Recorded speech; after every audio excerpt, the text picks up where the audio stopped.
No, okay. Sounds good. I'm here. We go. It'll be great. It'll be Ready great. to go. Okay. All right. Mhm. Well, hello, everyone. Welcome back. This is episode 5 of the Left at the Altar podcast. I am here with Brooke Carpenter. Hey guys, Yeah. how's it going? So I'm so excited for this episode. We've been planning it for a couple weeks now. It's been slowly but surely getting episodes out in a timely manner. We are still figuring things out. It's a 2-man crew, mainly one amazing woman in the background who's been doing some phenomenal work at getting these things out in good time. And so I'm very thankful for Desiree. That's my girlfriend for anybody that doesn't know. But I have been looking forward to this. So Brooke and I work together in Ethos, which is our church here in Columbus. We work with the kids. So she works a lot more with kids than I do. That's her main job as well. And I'll let you go in a little bit of detail with that too. But we met through Ethos. I started serving with kids probably, I'd like to say 4 or 5 months ago, maybe roughly in that timeline. How long have you been with kids? I've been at Ethos, like with Ethos and our church kids. Probably it was a year in December. Oh, So okay. yeah, you've so been- over a year. Yeah, I That's didn't realize how long. Have you been working, like, not just Ethos kids, but have you been working just with kids, like in the nursery and all that in general for the same amount of time, like the job that you have right now? So I started like getting into like childcare stuff after I joined like the Ethos kids team, like the church kids team, because that's what showed me, like, I feel like God revealed a lot of gifts that I had that I didn't know I had. Sure. Like, and so then I got into like childcare stuff. That's awesome. About say February, so 2 months after, I was like, wow, I like really love teaching kids about Jesus, and I really love like just working with like little kids, and that led me into it. That's great.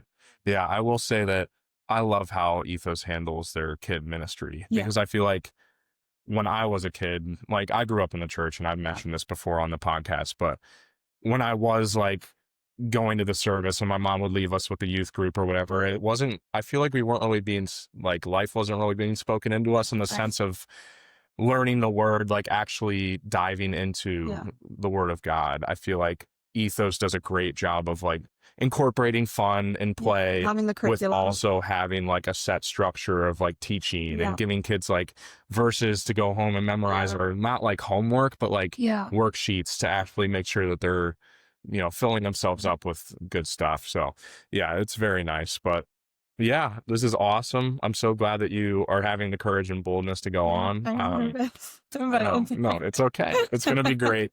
It's going to be great.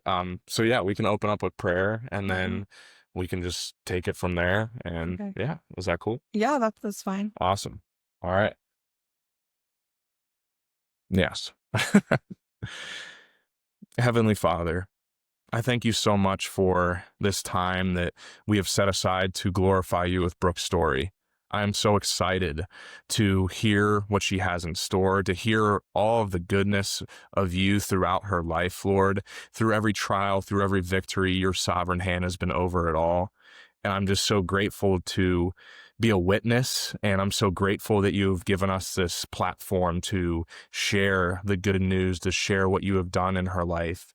Lord, I just pray that your presence is made known in this space. I pray that our eyes stay fixed on you, that you free our minds of any distraction, any worry, any fear. Holy Spirit, fill us up with joy, with peace, with just straight calm. And the Holy Spirit, I pray that you take this conversation the way that it needs to go. I pray that nothing is left unsaid. I pray, Lord, that you allow everything that needs to be conveyed to be spoken. And I just pray that in all things, Lord, above all else, that your name, that your being is glorified, that you are lifted high and exalted. Thank you so much, God, for this time. Bless this time together. In Jesus' name, we love you and we thank you. Amen. Amen. All right, Brooke. The floor is yours. You can take it however you want. If you want to just open up about where you're from, what was your childhood like? How'd you grow up? And then how did you come to here? And but at the end of the day, don't even listen to that. Take it. Yeah, I was like, please ask questions. I do so much For sure. that, like, Yeah, for sure. I think so I grew up in Circleville, Ohio, which is about an hour south from Mhm. here.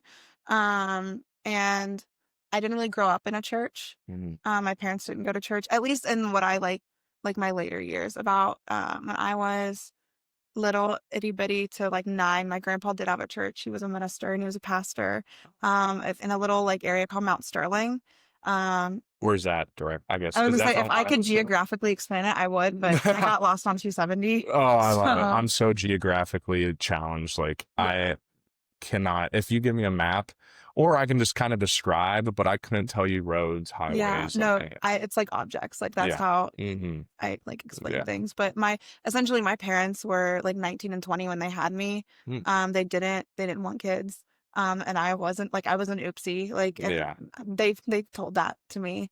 Um so I spent a lot of time like weekends, like full weekends and full summers with my grandparents to like help be raised. Yeah. And that because my grandpa was a pastor and like my grandma was a Sunday school teacher, like, I spent a lot of Sundays there from until about I was 9 years old. And then I got like really heavy into sports Hmm. and that kind of like became my life. Even though like I was 9, it was a very Yeah, consuming for sure. thing. Yeah, I can relate. My brother, like I do have a brother. He's a couple years younger than me. Um, which I don't know why I'm bringing him up. But It's a like part of your he life. is a part of my life, but like I guess I didn't really have a lot of time spent with him when I was younger. Like with my grandma, it was very much Yeah. like me and my grandparents like Mm. living together for And so why, I guess, were you two separate? Like, did your parents hold on to your brother for most of the time? my Or? it was like my brother, he didn't really care to go over there. Okay. And so they're like, okay, well, I guess it's just one as opposed to two. I don't really know their mindset. There's a lot of things from my childhood I don't talk to them about or I Yeah. haven't like brought up to them. Mhm. That does kind of confuse me, but Yeah. um, it's okay. And Yeah. I'm here now. Yeah, exactly. That's all that Um, matters. I that's I wouldn't say that's how I encountered Jesus. I definitely like when you were talking about how when your parents would just like drop you off at like youth or things like that. It was Yeah. kind of the same like vibe. Yeah. It wasn't like anything spoken over me or like that Jesus really touched my like Yeah, heart. for sure. Um, but I have distinct memories of growing flowers in cups. Mm. Um, so yeah. Yeah, that's good. Yeah. So, I mean, obviously you grew up in the church, but it wasn't necessarily like your relationship with the Lord was developed in any Yeah. means at that point. It was more so just to keep an eye on you, keep you busy. Yeah. After 9, it was like God wasn't a part of my life. I would like think it's not like I wouldn't think about him because it's like when you have something introduced to you that young, it's like he doesn't pop up in your Yeah. head and I would get extreme anxiety of like, I'm gonna go to hell and die. But that's Yeah. like my grandpa was a very like he was a Baptist preacher. It was he was a super legalistic preacher and it was black Mhm. and white. Yes. Yeah. And I have like just like of him getting really mad at me and like that was my view of God for Mm. like a really, really, really long time. Yeah. Up through like college. Like I just kind of carried that and I met like this great girl Sage who actually introduced me to like ethos, like the church we go to. Yeah. Um and she would want me to go like through 4 years I was at Otterbein College in Westerville. And for 4 years she was like, like, I was raised Catholic. Like, I don't know what you've been through, but let's go find a church together. Yeah. And I was like, no, I'm good. I was like, I'm good. I don't want to I didn't want to go into another space where I felt like really judged, Yeah. like really condemned or just like hurt in general. Where I felt like a space that should be loving. I didn't feel loved. I didn't feel like, I didn't feel anything. Like Yeah. so I didn't want to, I avoided it, especially when you're in college and like you're doing all the college things, Yeah. partying, like, there's Exactly. drugs and there's alcohol. It's like, Mhm. I didn't feel like I should show up the next Sunday, Mhm. at a church. Yeah. Because I didn't know, I don't want to say I knew enough, but like already felt convicted. Even though I didn't know what that feeling was, Yeah. that I For wasn't, sure. going. But I knew I'd feel even more of that feeling Mm. if I showed up hungover or 100%. high or Yeah. whatever. Yeah. I totally get that. Throughout college, the offer was extended a couple times, like Jonah and Jameson. Those are my two younger brothers. I've been integral into my faith journey big time. God has used them in such amazing ways to push me in grow me in my faith. And I've been like, prior to me being saved, Yeah. like Ethos was somewhere I'd been before. Like Jonah's been involved, currently not involved, but he was involved with Ethos for years, like at that point in time. And so I'd been to Alpha Nights, which are I guess I don't really know the best way to describe the Alpha. Alpha's Maybe you hard. do. I used to lead, so I was a part of Alpha for a year, like my first Yeah. year.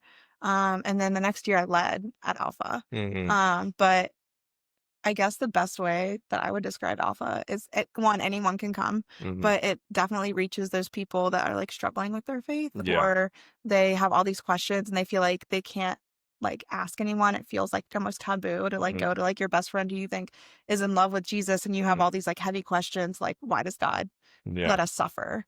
Yeah. It does address like Mm-hmm. those like really big. That makes sense why Jonah was bringing me there all the time, or at least inviting me to go, because I definitely, it's crazy how like, even though there was like zero desire to dive back in, similar to your story of like, I didn't want to go to church. Like I didn't feel worthy or like anything, like I shouldn't be here. I'm unclean. But every time I would go to one of those events, I noticed like these emotions that just start coming up, like out of nowhere, that I hadn't felt like in ever, like who knows how long. And I knew clearly, like maybe not at that point in time, but looking back on it, how God was just like, oh, this is like a preordained, like this is something that God has like put in my path. And like all of those small events, whether we like as small as we think they are, like God has used every single one of them to like get us to where we're at. And so I'm just very thankful. Like Jonah, I can't, vouch for him and give him enough praise for his submission and his willingness to be used by the Lord to push me to where I'm at. So that's really good. And so tell me more about, I guess, your upbringing through high school, like, and just that kind of experience. So you were super involved with sports. I was super involved with sports. I actually like was being recruited by OU for a little bit. Softball? Yeah. Okay. But that was like sophomore, junior year, when there's like those back and forth like emails of like, hey, come to my camp, hey, do this. I feel like women's sports are a lot different than men's sports. Maybe I'm wrong, but I feel like at men's sports, like coach shows up, they watch you, they're like, I like you, let's go. Where I felt like and softball particularly, I would have to like go to all these camps, go to all these tournaments, and like you signed up to do travel, like this travel league to be recruited. Yeah. And I know baseball has like that same like vibe. PBR, I think, is one of the things. I'm guessing there's probably a female version in some way, shape, or form. Yeah. It was like doing all these things just to get seen. And then on top of all these like long weekends at the Diamonds and just softball tournaments. I had some in the winter in Akron. There's like, it's called the Spano Dome. It was really cool. It was cool. 2 indoor fields. It's really cool. You always got sick because I had to wet the field. But I'm gonna trail off. I'm sorry. No, that's fine. But I all the weekends at the softball diamond, and you still had to go to all these camps. So on top of like what felt kind of heavy, it got even heavier because you're like, I'm still not being seen. Yes. I need to go and to all these, and then you go to these base camps. And then you get asked to go to like the special camps, like, hey, coach likes you, they're interested in you, they want to see you at this camp. And so it was just a lot. It was super time consuming. And at this point I wasn't, again, walking with Jesus at all. In fact, I had a girl on my softball team who was like following the Lord. Her family was following the Lord. Yeah. And it was probably like either 14 or I think it was more 16 you. Like I was getting older. I was really looking at college at this point, and she wouldn't come to Sunday tournaments. And I'm like, and I would get so mad. I would be like, how dare you let the team down? Why are you even a part of this team? Like, and I was one of like the team captains. I never like confronted her, but like looking back on it now, it's like if I had kids, like we wouldn't be going to Sunday tournaments. Absolutely not. Yeah. But at the time I was like, how dare you let your team down? How dare why are you even on this team? Like you're such a letdown. And that's like super harsh. Yeah. Like thinking about it, like she wasn't in control. It was like her mom, but like she was willing to go. She was willing to say no to this fun thing. Yeah. And go and be a part of something even bigger that like I was missing. Like I was missing like that picture. I was just like, you just want to go to church, like whatever. That was like pretty much mine. Yeah, it's interesting. It's definitely like the scales at some point fell from the eyes of Yeah. like, oh, this is what I'm missing out on. And Yeah. especially at that age, like I can guarantee that she in some way, shape, or form felt that like I want to go play softball. Like Yeah. I want to go be with my girls and my friends and Yeah. my teammates and win. Like so I mean, I've definitely been in circumstances and situations where that like it's an overload, especially when you're young, like travel ball and all these things like that they want you to, there's so much. And you think it's normal. No, yeah, Like and you yeah, think as it's a kid, normal. yeah. Yeah, I you're mean, like, this well, is the normal. and as a kid though, like I loved it. I Like did. my I ate middle, it up. yeah. And I don't mean to brag, but I was good. Oh, like, yeah, and so it's like for sure. I was like the girl always wearing her varsity jacket. Yeah, Like it was like 100%. You got you the see this? This is my sport. Yeah, Respect me. Like yeah, and that exactly. that was how. Yeah, and I know like we loved it. My parents, I mean, they sacrificed like, and Yeah. probably yours as well or whoever. Yeah. They put in so much time and effort Time to and so that we could Yeah. have those experiences and stay busy. Yeah. And yeah, just as you said, when it comes to like Sundays growing up and when we finally have children, like they're not playing like period on Sundays. Yeah, like it's that's you set can be aside a for part God. of the team. Yeah, It's like so I like thinking it's like Sundays. It's like I can't believe I once thought that way. But yeah, it's a no. exactly. Um. Yeah, that's awesome. I love that. That's very similar upbringings, it Yeah. sounds like.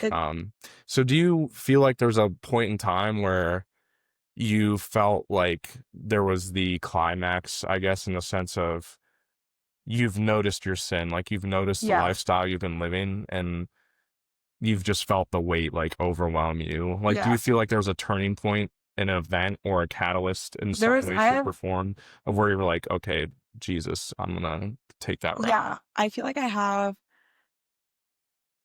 It was like multiple things like piling on top because apparently I just needed like shock. I don't know. I don't know because it felt like a lot of different things. I know going into college I was going to play softball. So this was Otterbein in Westerville. Yeah. It wasn't it's Division III. There's not really like a recruiting thing that happens. I mean there is but there isn't. It's just different because it's not Division I. Yeah. But I was supposed to play. I was like, you don't really sign, but sign to play. Mhm. And then you go and do all like the camps, like with the team as if you're a part of the team in the summer. You get their eating, their diet that you should follow Yeah. over the summer. And then I had the choice, like they gave us a choice that, hey, you can go to CrossFit. Like, I can't remember how many times. I went like a lot though. It was like 5 times, I think, a week that I Wow, was doing that's CrossFit. crazy. It was wild. I've never been more fit in my life. Yeah. Or you could follow this plan they had in the book. So they sent you this binder to follow and like fill Mhm. out and you had to turn it in Mhm. come fall. And I remember like deciding not to play and it was just a lot. And I was like, I don't really want to do this anymore. I feel like, it's I didn't want to do it because I was burnt out and I was going in at that Yeah. point a pre-med direction.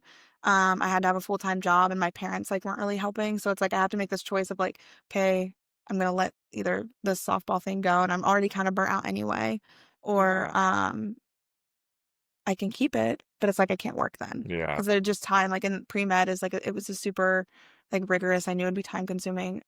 So I let it fall away and my parents were really upset with me. For But I sure. was like, and it was more of like, are you just dropping it because you want to party and have fun? And I was at first I was like, no.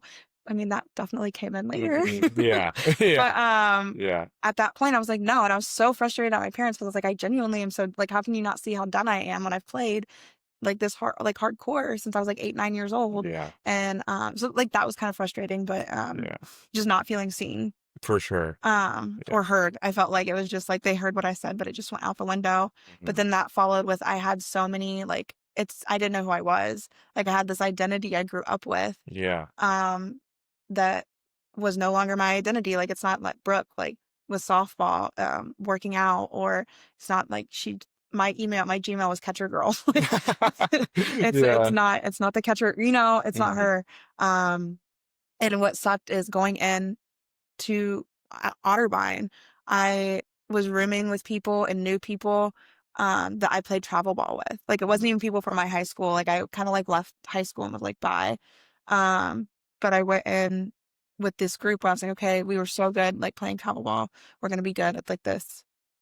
We're going to be good on this college team. Long story short, like the coach leaves and a new coach comes in who, again, it was a Division 3, but they wanted to treat it like a Division 1 program. And that was another reason I was like, I don't want to put like that in, but it led me again to feel not knowing who I was, feeling really lonely, trying to have to, the softball team was super because I was with it for so long, like through summer and into like the beginning of fall. They were like, you can still be a part of like our family. And I was like, okay. But that really meant like trying to keep up with them constantly, like going to the softball house, but like still being hazed with like the freshmen and like just being like belligerent, like drunk and doing really stupid things. And I just like really didn't know who I was. COVID, I will say that I feel like that does play like a really big part, but later in the story, COVID happens and like no one's around. I was living by myself. I chose to live by myself. I have my cat. Not Benji. Not Benji. He's a good boy, but he's a great boy. But Weedle, she's a shy girl. She, I took her to college with me because my parents were like, we're gonna get rid of her. She doesn't like anything or anyone, but she loved me. And so she went to college with me, and I'm glad she did because like she definitely like that was a godsend. Like she was like, I don't know if you ever watched The Chosen, but like 100%. a dove. Like she was my dove. And so sometimes like I look at her and she's getting old, and I'm like, when you die, like I'm gonna lose it because she did play a significant role. But again, it was 2020, and I was living alone. No one was really there. I was a STEM major, so it's like the STEM majors had to come back. But the rest of the campus was gone, so it was really empty. I didn't have a whole lot of friends, and that 2020 year, I'm also gonna apologize for in advance because I disassociated so much of that time that it's like a lot of it comes in like blurps. So it's like that's why I'm like questions help me because it's hard for me to go again linear from one place to the other because it's like I disassociated so much of that time that I couldn't genuinely tell you the long like the time frame. I want to say it's about a year and a half where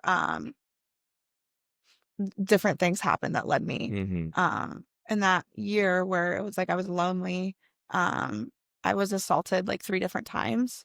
And the first one, I don't want to say it wasn't bad, but it wasn't like it was terrifying, but the assault itself wasn't what traumatized me. It was going, and I went to the hospital. Sage, who I brought up before, she convinced me to go to the hospital. And you have like a 72-hour window. Like you have like a short window to go. And I was already like a day or so in, and I was like, I don't want to go. And she pushed me to go. She's like, we're gonna take your sheets. We're gonna take this. Like we're gonna nail the guy.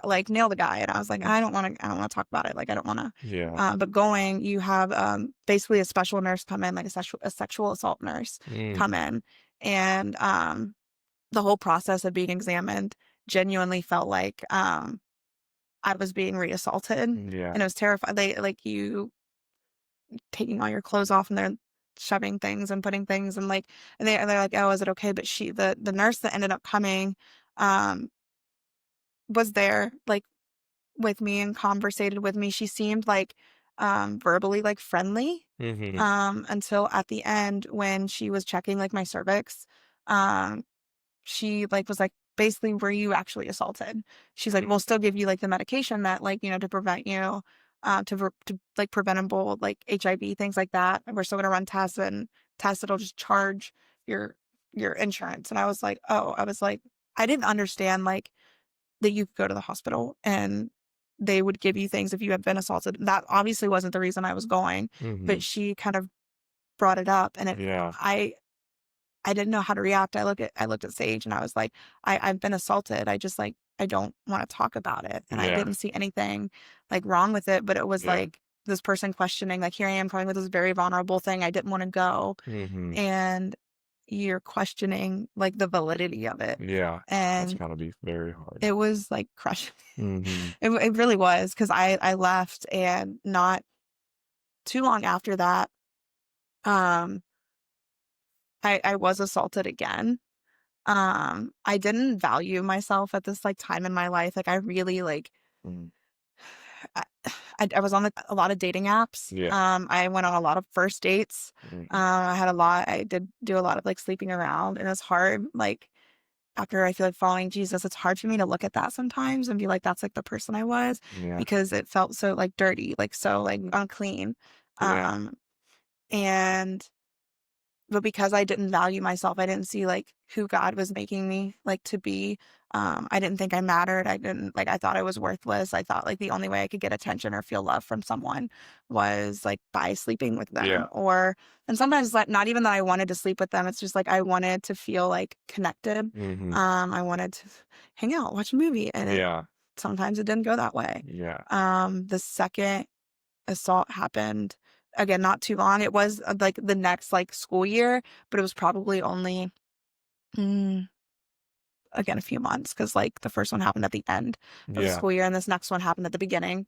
So I was like home, then I came back, Mm-hmm. and this one like physically was terrifying. Mm-hmm.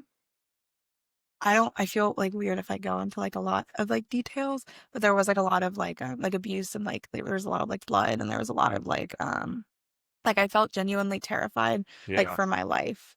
I He assaulted me on like my bed, and then I ran to the bathroom when he fell asleep. But like this, he was like almost like he was like 6'8", super big guy, and I was like terrified of what was going on, and I waited until he like fell asleep and like was on top of me, which getting out from underneath that was like hard. Yeah. And then I ran to the bathroom to hide, because I didn't know what to do. We were still under COVID restrictions, and I was more afraid of getting in trouble than seeking help, Yeah. and like getting away from this man who was like like really scary. And I didn't Yes. know. I met him on a dating app, and yeah, we had been texting, but it Mm-hmm.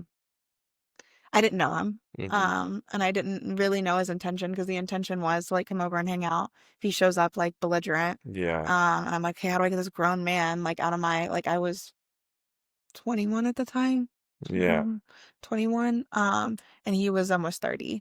And which like I don't think age gaps like are a big thing, but I feel like I should have had like more trust built. Mm.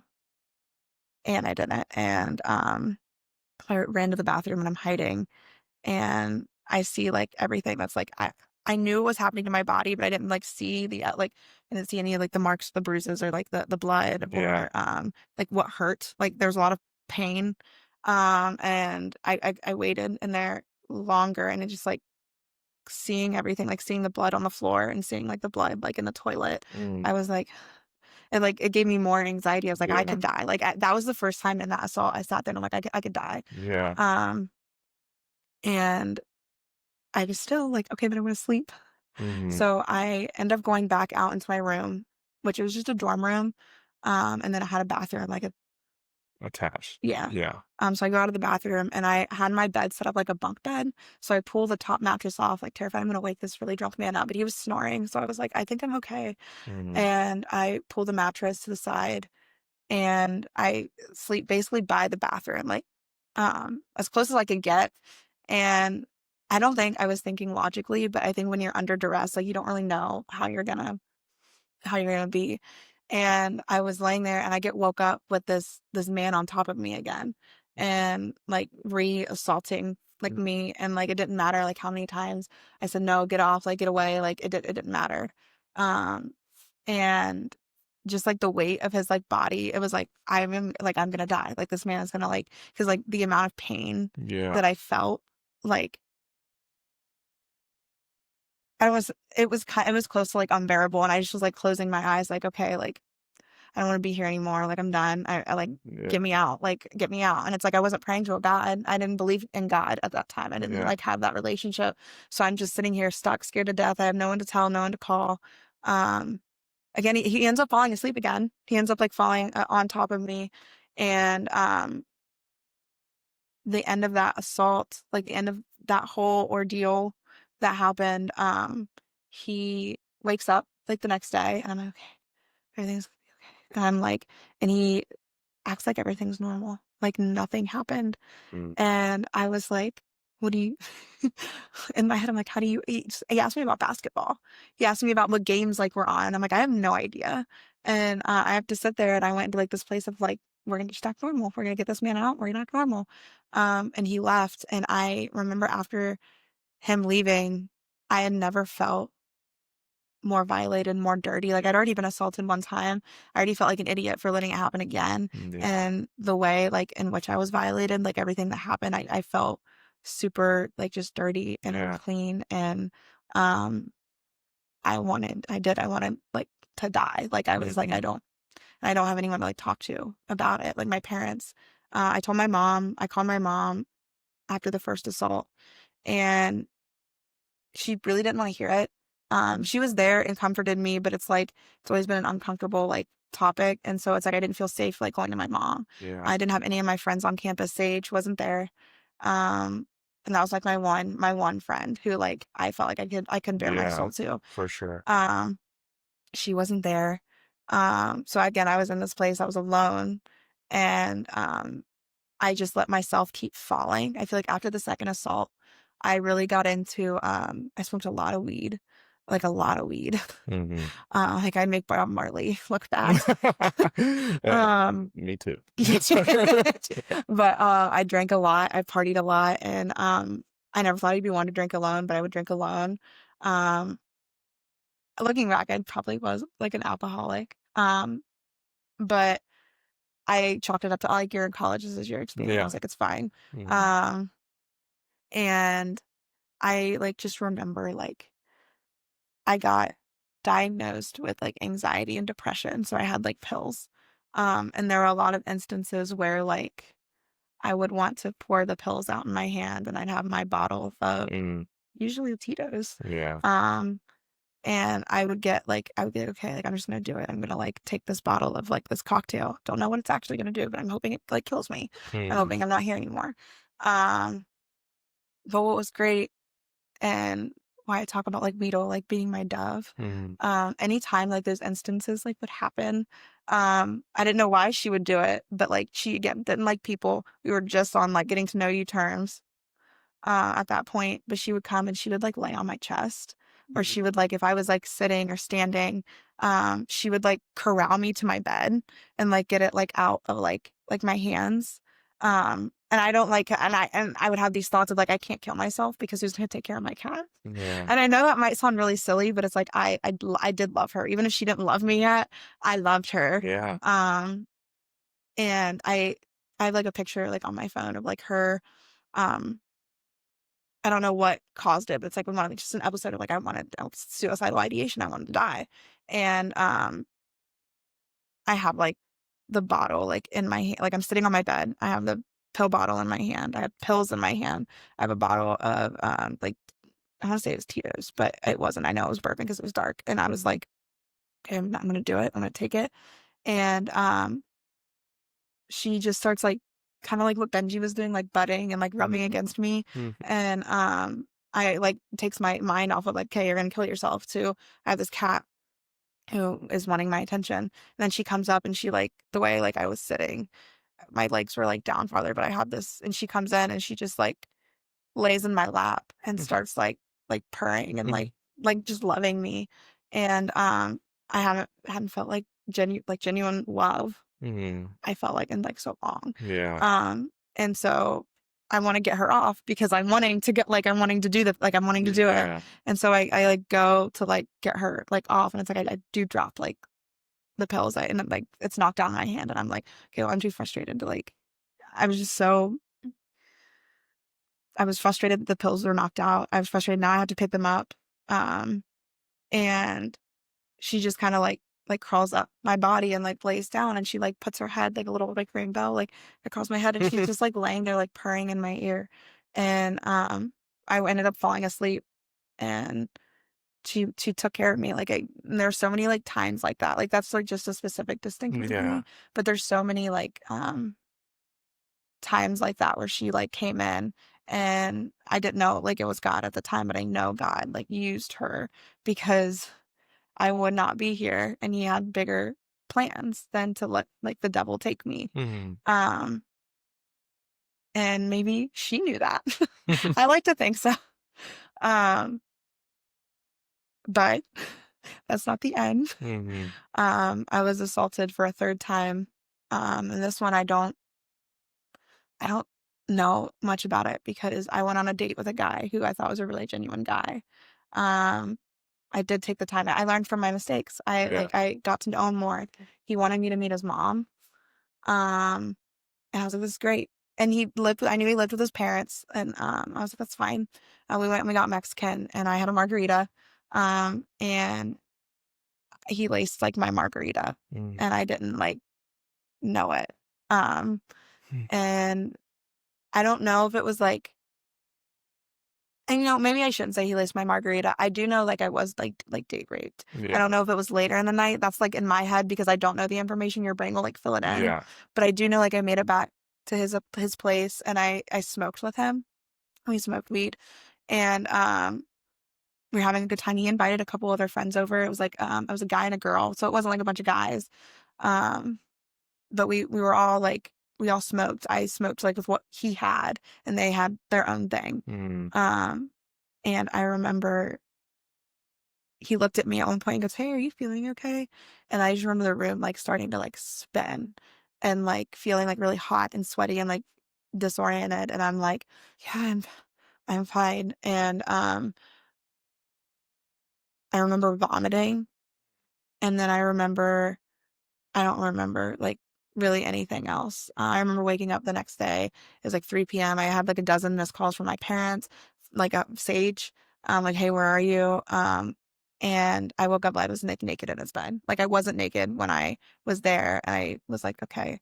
And I also like know, like, your body, and like for sure. you know what happens. Yeah. And I had that feeling, and I'm like, I didn't say yes. Yeah. But I also like kind of let it go, and I was like, no, there's no way. This guy was too nice. And I still met his mom. Yeah. Wow. But he calls me like the next day because his friend had accused him of like raping me, like assaulting me. And so he called me freaking out, like, "Hey, like so-and-so saying like I assaulted you. Like I didn't assault you, right?" And I was like, in my heart of hearts, I was like, this guy's too good. I want to be with him. I'm going to kind of do whatever to like get that love, get that validation that I was seeking. Yeah. And so I was like, no, I was like, you didn't assault me. Like, we're fine. Like, I'm fine. Like, just tell him to like bug off. Like, it's okay. And he like dropped me like 2 days later. And that sucked, but I was also not like, I was in a space where I'm like, yeah, you're worthless anyway, so it doesn't matter. Yeah.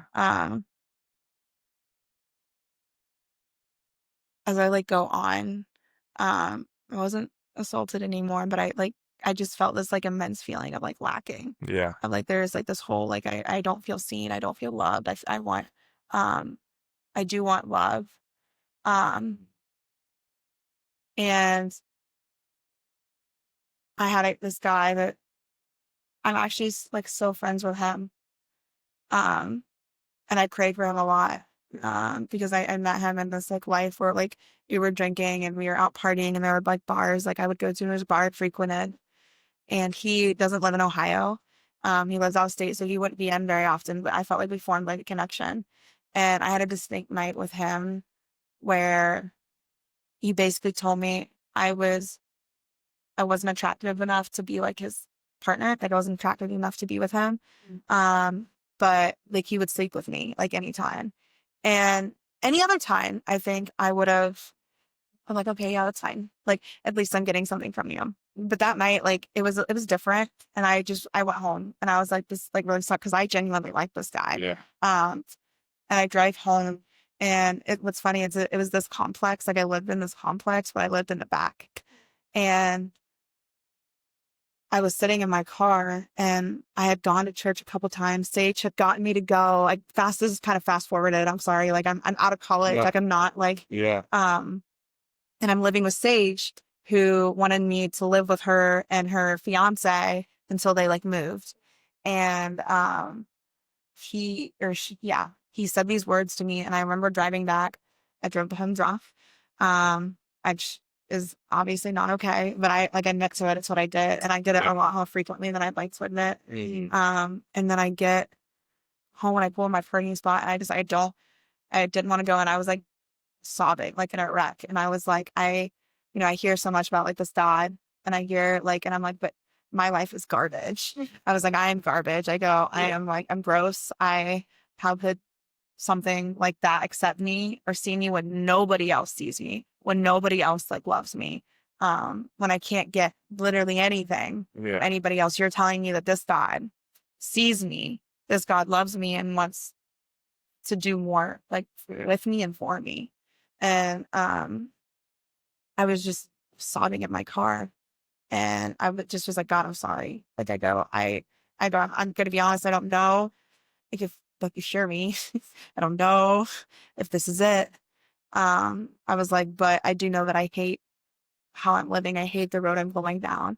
I hate the person I am. I hate how I let like people, things like take advantage of me. Yeah. I can't tell you everything I said because I genuinely don't remember. Yeah. But I do remember like sitting there and just like sobbing in the quiet. It's like raining, something good. And I just feel like God's voice, like you're mine. Like, I love you and like I accept you. Yeah. And like he passed his dead. Yeah. And like that's what I got. And like from like that moment, it was like I was like, okay, like I went to bed, like, did I hear God? But it was like everything in my life from that point, like it was like fire. Like I was like, say, like, hey, we're going to church, right? I was the one like leading us going to church. I was like, we're going to church. I found this community group that like gave me life. And I think the most beautiful thing that I am so thankful to God for is not once did I ever pray and say, I want friends, like I want community, but the way God saw me in that, and he gave me this community of people to like hold me accountable, to love me. Yeah. And I never once asked, but it just shows how good, like genuinely how good he is and how he even sees like the things we don't ask for. Like how like just this spirit like intercedes. And seek first the kingdom of heaven and everything else will be added. And it did. Like it's like wild how I was just like I'm gonna be like in my word. And I'll be honest, like that beginning, it was rocky. Like it was hard, like wanting to like be in your word every day. Of course. But it was like those like gentle like corrections and like reminders. And like I don't want to say fell off a lot, and I quit going to church for a little bit, and I fell back into some old habits. Not necessarily like sleeping with anyone, but definitely like drinking, and going to bars. Because like when I got first fired, I ignited. I was like, I'm done. I'm done with everything. I was so disappointed in myself for falling back into that. And I remember taking it and like repenting for it. And I was like, hey, like, I don't know if you still want me. I was like, I just messed up. It's like, I don't know if this is okay. Like, I don't still know the whole God thing. I'm still trying to learn. I'm still, and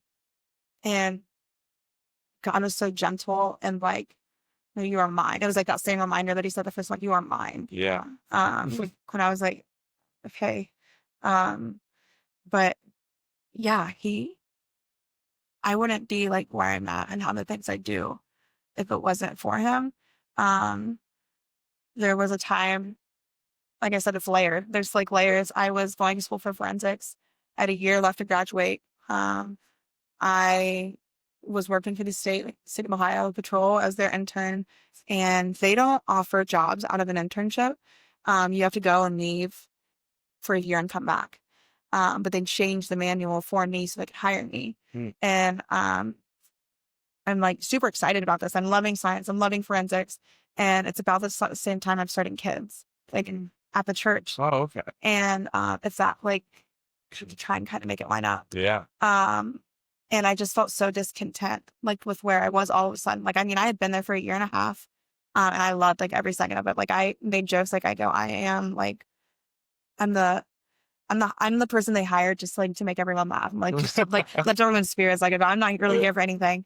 And just like this passion of like doing whatever to it. Like I just started feeling really discontent. And I remember sitting there as I formed like a more of a relationship with God. And I was like, God, okay, why do I feel discontent? Like, why is there, and I was sitting in my cubicle and I remember this. because I was getting ready to be baptized. So it hadn't been a year yet. It only been about 6 months. And I'm looking at like my baptism flowers that my parents had got me. Because even though my parents were like separate from it, they wanted to support me. Like they're your parents and they love you. Yeah. And I was staring at them and it was just, this isn't what I have for you. And I'm like, okay, that's great. What is it then? Because I'm graduating in a year. Yeah. And I have a job lined up with benefits and pay. And this isn't what I have for you. And I'm like, okay. And I quit a week later and like just walked away. And after like walking away, a lot of other things like fell into place. Like I started loving being in kids, but then I started working for a childcare center and I fell in love with that. And it was like all these other things that like didn't make sense, that like, why are you having me leave? They make sense now. If I had stayed there, I wouldn't be able to be in the community I'm in. I wouldn't be able to be with the people that I'm with. I'd still go to church, but it's like, I think there's something, and like when you obey, when you follow what like the Lord is like calling you to do, that if I didn't do it, then like I wouldn't be experiencing what I am now. My life would be different. Not that it would lack him or anything. Like I'm not trying to sound like that because I know it is hard, like obedience is hard. And it was really hard at that time, but at the same time I was so on fire. Like I was so ignited that I was like, you know what? It's just an internship. It's just a job. My parents were livid. And so like that made it really tense. But seeing him like show up again and seeing how faithful he is, because that's when I started to really get into like the kids ministry at church. And like I got kind of close with Maddie and I was like, hey, I think I'm interested in this. And she was so lovingly took me under her wing and still so lovingly like takes me under her wing. But I wouldn't have gotten to experience that if I would have said, no, God, I'm good. I'm going to stay here. I'm going to stay like where I'm comfortable, what I know is being offered to me. But yeah. That's amazing. I don't know. That was incredible. Coming into this, I didn't know what to expect, and I never do. And every single time, my expectations are always exceeded. Yeah. I mean, that's an amazing story, and I mean every single part of it. Like I know earlier on, you said it's hard to look back on that, like because it's the old you, it's dirty, it's unclean, But the thing is, it's who you used to be. It's who you were before. You're not that person anymore. And I think it's so amazing when you're able to acknowledge the fact that you're a whole new creation. Like you're literally, like in every sense of the word, and this is in my like baptism post on Instagram, like you are born again. You like, are born like again. actually, you died. Old like is gone. Yeah. And it's incredible. Like, and I see that so clearly in your story, and God uses every single one of those events, like no matter how traumatic, like, and those are traumatic events that, and he has used all of them to like turn something that's so tragic and ugly into the most beautiful thing ever, coming into relationship with him, blessing you with community and people to fill you and speak life into you. Like, as you said before, like, that's not something you ever prayed for, but God added it onto you. I think he knew I needed, like, there was going to be times where it's like, I need that community to, like, encourage me. And because there's a lot of times I see God, like, through people where it's like, when you have those times where you're like, I feel like I hear God, but I hear God through people. And like how they like, they're treating you or they're just showering love on you for no reason. I never experienced that until going to like church and to like seeing like my community. But yeah, and it was even through that, like Jen Meadows. She, shout out Jen, shout out Jen. She had me. I told her I struggled with anxiety and depression. I hadn't shared my testimony, but I just told her I struggled with these things, and she was like, "Hey, you should try therapy." And so like I've been going to therapy for almost 2 years. But it's like a lot of and it's faith based. Like that was my big thing. I'm like, you know what? I'm not going to go to a secular therapist again. For sure. And one of the things, like working through like the different traumas, it's like, and I think Hunter's talked about this, like shout out Hunter, but like, shout out Hunter. This is something like he talked about, and I know I've talked about Nikki, and it's so wild how like, I'm going to get to it, how like, You're good. God shows up. Cause it's like, I wrestled with in the beginning, like, okay, but why did he let that happen? Like, why, like, where was he? Like, what, I go, that's kind of like, I felt cruel. Like, I felt like that was kind of harsh. But like, there's like sin and the world has fallen, like that it's sin. And I remember sitting with my therapist, and she would do these things. She called it safe place at the end, of where like you just sit, and you go to wherever you want to go, your safe place. And mine was always kind of like a meadow. Mm. And Jesus kind of walks in, and you just spend like the last like 5 minutes of your therapy session with Jesus, and whether it's the spirit or if you see him embodied or like, however it is. And I remember one time being in her office, and she was like, hey, we're going to use safe place, but we're going to do it a little different. And because this was like at the beginning of the session, and I'm like, it's like, Lori, I got like 50 minutes left. Like, what are we doing? And so we're sitting there, and she's like, we're going to bring Jesus into it, and you're going to ask the questions you've been asking me. And it was like, okay, like, where were you? What, why? And instead of it going to my safe place, it went to like the place where I felt the most violated. And it was like the second assault in like the bathroom, where like you see like the blood, and you see the bruises, and you're scared, you're crying, you can't see like through the tears.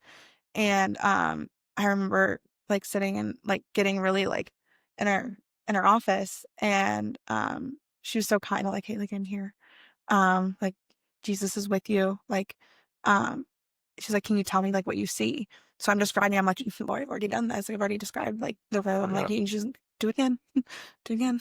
Kinder, a lot kinder. She's a lot more gentler than I can be. And I was explaining like the room, and I was explaining like the blood and like the stream that like I saw. And she's like, hey, is it like, can you see anything else? Can you see anything above the floor? And I was looking around, and like it was Jesus sitting. It's hard to explain the bathroom, but it was like kind of an octagon. Like it was really weird. Like you have a stroller, not a stroller. You had a shower. You had a shower, and just the way you had the door, and then these walls, and then these walls, and then you have the toilet.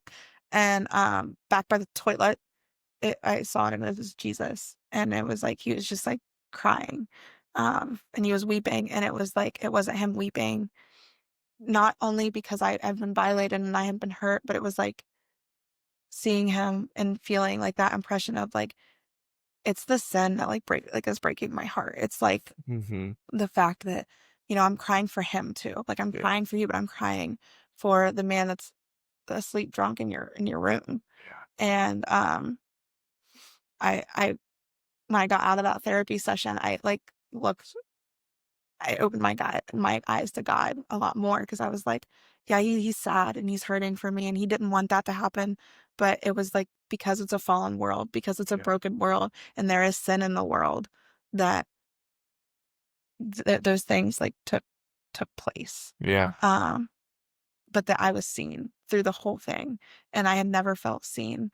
And it's like just that little, like, I saw you. Like I was reading in Psalms, and it wasn't something I stumbled across. I was actually kind of in prayer, and it came. I have so many tabs. I'm sorry. No, I love that. You're an obedient child. It was kind of before you guys came. I was like, I don't know what to do. I don't know what I'm going to say. I was like, and I was just like thinking through and trying like to pray, like, God, please help me. Like, I don't want to fail. And there's any failing. Like I understand that, but I was very achiever mentality. Of course. I always use a softball. Yeah, softball. But it was, it's Psalm 139, 13 through 16, where it says, for you created my inmost being. You knit me together in my mother's womb. I praise you because I am fearfully and wonderfully made. Your works are wonderful. I know that full well. My frame was not hidden from you when I was made in the secret place. When I was woven together in the depths of the earth, your eyes saw my unformed body. All the days ordained for me were written in your book before one of them came to be. And I was just thinking of like, I always thought of it as like in my mother's womb. And I know it's like in a literal like sense that God saw you, but like when it talks about like your secret place, like that hidden place, that dark place, I thought about all those unformed like years leading right up to like meeting Jesus. And like, you saw me then. You saw me when I felt like the most like unseen. You saw me when I thought nobody saw me, no one loved me, but you did. You still did. You saw all my broken pieces, all of them, and they were very broken. I'm still like falling short every day and broken, but you saw me then. That's amazing. So it like just like, it was kind of funny, like just kind of like coming across it and like thinking of like, you saw me, and it's like Jehovah El Roy. Like I always think like the God who sees, like in Genesis. That's another one of my thing. Like you are like my Jehovah El, like you see me, like even when I don't feel like loved or seen. It's like you are my God, and I will praise you. That's amazing. So I'm sorry to No, I never apologize for praising God in such an amazing way. I'm so mind blown. I'm so happy and joyous. Like this has been such an amazing experience, and I'm so encouraged by you and filled up by you. Like I love your outlook on everything that you've been through. I love how God has completely changed your heart. Oh yeah. And as you said, like this is a broken world. Like, and we will live in this sin and this corruptness until the return of the Christ. But I love that you can see the beauty in the brokenness, and it's just amazing to see how God has worked throughout your life and how he has spoken to you. And he speaks in so many different ways, whether it's through the word or through people. I think a lot of times we get caught up on trying to make this idol out of like experience or out of like a feeling or goosebumps or like, and yes, the Spirit does bring those things. It does. But if you're expecting these things from God, constantly chasing just that feeling, and it's like, are you really chasing God? Like, are you just after like that feeling that you bring? And that's where your obedience in the word, you having so many tabs in your Bible, like I think a lot of people are like, no, I should do this when I feel convicted, or I should do this when I feel something from the Lord. Like, no, you will become more in tune with the Spirit. You will become more in tune with these feelings, quote unquote, and that God will give to you, like through your obedience, through this desire of wanting him, because he wants you to want I feel like it only like grows. Like it just like keeps like growing and growing. Like I know my days that I'm not in my word. Like I go to the cafe, like there's cafe or their coffee shop. Every morning, like I really try and go, that's my safe place. Like, you know how like Pastor Jordan talks about having that secret special place. Exactly. It didn't start in my house. It started at that coffee shop. And it's just like where I felt this overwhelming at 7:00. I'll tell you, I'm 9 times out of 10 the only one there besides the baristas. And it's so quiet and like peaceful. And I can just sit there and like get into the word. And I've experienced God and just him speaking to me so many times. Not that I don't experience him here when I read the word, but it's just there's something about like going there and having this like routine. It's like I used to look at him as dates, like going on a date with God. I'm a single girl. Love that. So it's like I'm gonna date God first. 100%. I love that. I just like also like I don't know if this is off topic. No. But I do have an ADHD, so it kind of goes like thinking about like when we were talking, just the dying to the old and being new. Before, like you probably know me like as being like super joyous and super like happy. Of course. That wasn't like, and maybe not, I can be wrong, you can correct me. But I wasn't that person before either. Like when I hated myself when I was in that. I was in this like my mom like called me the Tin Man, and my dad would call me the Ice Queen. Like it was just like a very shut off, very like it's not like I wouldn't be kind to people. Like I was always kind to my waitress. I was like that kind of thing, but I was very like standoffish, very not like there wasn't really a smile. Like there wasn't and I think that's another thing that like a lot of times like when I talk to people I think you're so joyful, and I'm like, you didn't know me before. But it's like seeing like how God even works like in those little for sure too. 100%. I love that. No, I mean, I can definitely relate. I think once I accepted Christ and once I took a step into that walk, like my friends that, you know, obviously we're praying for, and I know that the Lord is moving through their lives, but they're just not there yet. But I've seen like how, like they would look at me and they'll be like I think the one thing that really changed that was like more of a conviction to myself was my mouth. Like I cursed like a sailor prior to Jesus. Me too. Like me too. Like the F word was my oh my gosh, it was the best. The C word, which I know is so vulgar. So like the Australians throw it around like crazy. Like I loved it. And and I would cuss all the time. And I thought I was cool because I'm a woman and I'm exactly. I'm gonna be a pool shark and throw darts at the bar later. And I was like, no, that was kind of like my exactly. And then I was like coming to Jesus, and I was like, that was like God's like, you need to let no unwholesome talk come out of your mouth. And I was like, oh, like this was a problem. And all of my friends were like, they saw the change. Like they see the change, and that's the thing is like, where we need to be encouraged as well. As there's one post that I saw the other weeks ago. Yeah.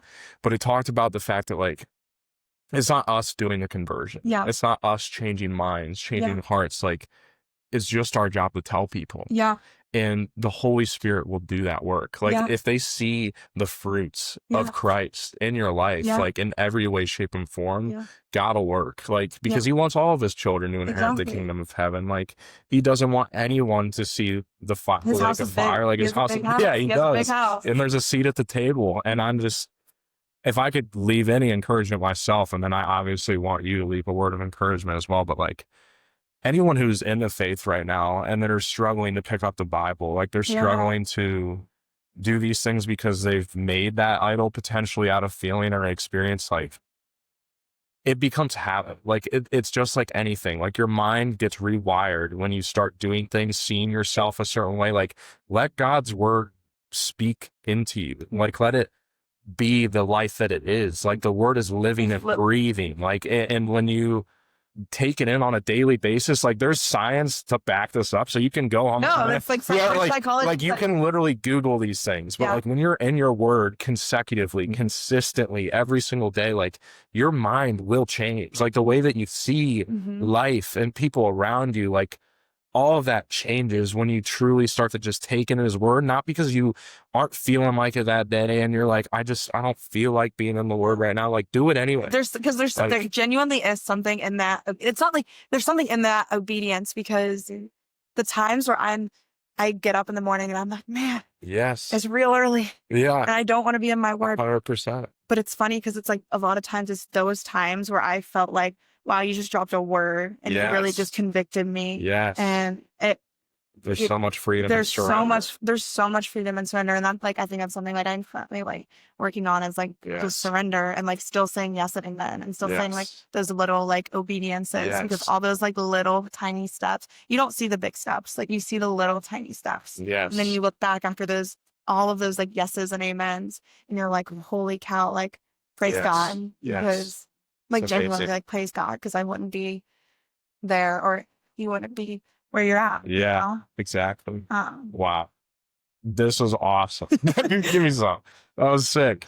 That was so good. I'm so thankful. Yeah. I am beyond blessed to have listened to your story and be able to sit here. Like, thank you. Because like I've never like, and Nikki knows my story. That's really it. Like, Nikki's her roommate, by the way. Nikki is my roommate. Previously. Yeah.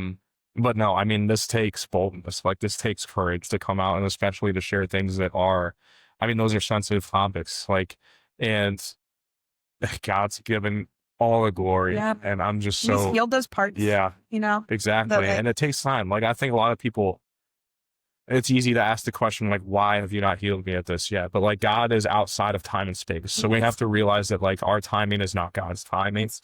But he is a healer. He is a healer.